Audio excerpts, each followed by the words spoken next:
স্মরণকালের ভয়াবহ বন্যায় নোয়াখালীর সেনবাগে সবচেয়ে বেশি ক্ষতিগ্রস্ত পোল্ট্রি খামারিরা। একটু ভালো থাকার আশায় নিজেদের সবটুকু দিয়ে ব্যবসা গড়ে তুলেছিলেন, তবে বন্যার পানিতে খামার নষ্ট হয়ে মুরগি মরে যাওয়ায় ব্যাপক ক্ষতি হয়েছে তাদের। উপজেলা প্রাণী সম্পদ অধিদপ্তর জানায়, এই উপজেলায় বন্যায় খামারিদের 7,75,00,000 টাকার ক্ষতি হয়েছে। নোয়াখালী থেকে জাহাঙ্গীর পাটোয়ারির প্রতিবেদন জানাচ্ছেন সৈয়দা সামিয়া তামান্না।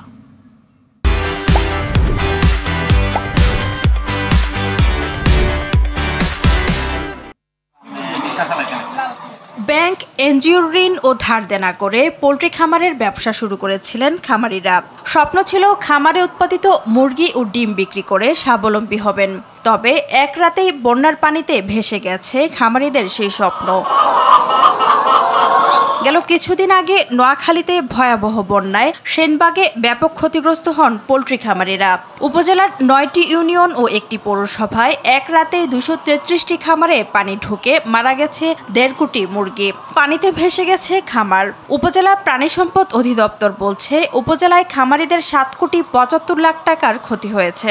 বন্যার কারণে আমার 24,000 মুরগি ছিল, এর ভিতরে 18,000 মারাই গেছে। আমার ফার্মগুলোতে ফানো উঠে এবং খাদ্য নষ্ট হয়ে গেছে।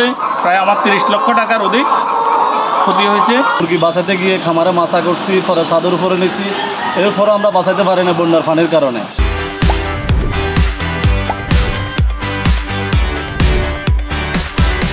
সরকার যদি আমাদের পাশে দাঁড়ায়, আমাদেরকে তোমার সুদমুক্ত ঋণ দেয় বা আর্থিক প্রণোদনা দেয়, তাহলে আমরা আবার মুরগি উঠাইতে পারবো, খাদ্য কিনতে পারবো। এদিকে বন্যায় ক্ষতিগ্রস্ত 288 পোল্ট্রি খামারির তালিকা মন্ত্রণালয়ে পাঠানোর কথা জানান উপজেলা প্রাণী সম্পদ কর্মকর্তা। পোল্ট্রি খামারি যারা ক্ষতিগ্রস্ত হয়েছে তাদের তালিকা আমাদের অধিদপ্তরের মাধ্যমে মন্ত্রণালয়ে প্রেরণ করেছি। এটা দীর্ঘমেয়াদীভাবে আমাদের যে খামারগুলো আছে এগুলো কিন্তু এই ক্ষতি পুষিয়ে উঠতে অনেক সময় লাগবে বলে আমি মনে করছি। ঘুরে দাঁড়াতে ঋণ মওকুফ করে আর্থিক সহায়তার দাবি জানিয়েছেন খামারিরা। সৈয়দা সামিয়া তামান্না, RTV।